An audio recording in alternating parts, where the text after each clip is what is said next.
IPL హిస్టరీలో తక్కువ కాలంలోనే సక్సెస్ఫుల్ టీమ్ గా నిలిచిన జట్టు గుజరాత్ టైటాన్స్. ఐపీఎల్ లో అడుగుపెట్టిన మొదటి సంవత్సరం 2022లోనే టైటిల్ గెలిచింది.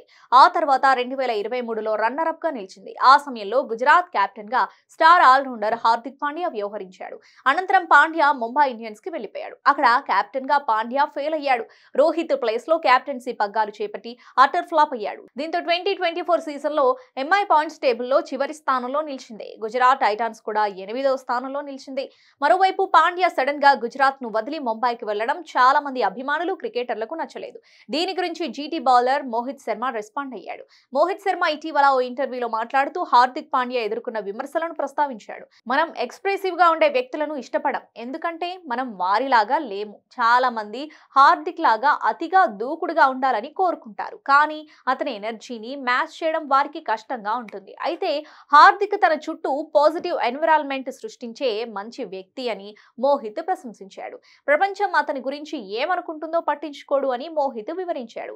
అయితే ప్రస్తుతం పాండ్యా టెస్ట్ జట్టులోకి తిరిగి వచ్చేందుకు ప్రయత్నిస్తున్నాడు.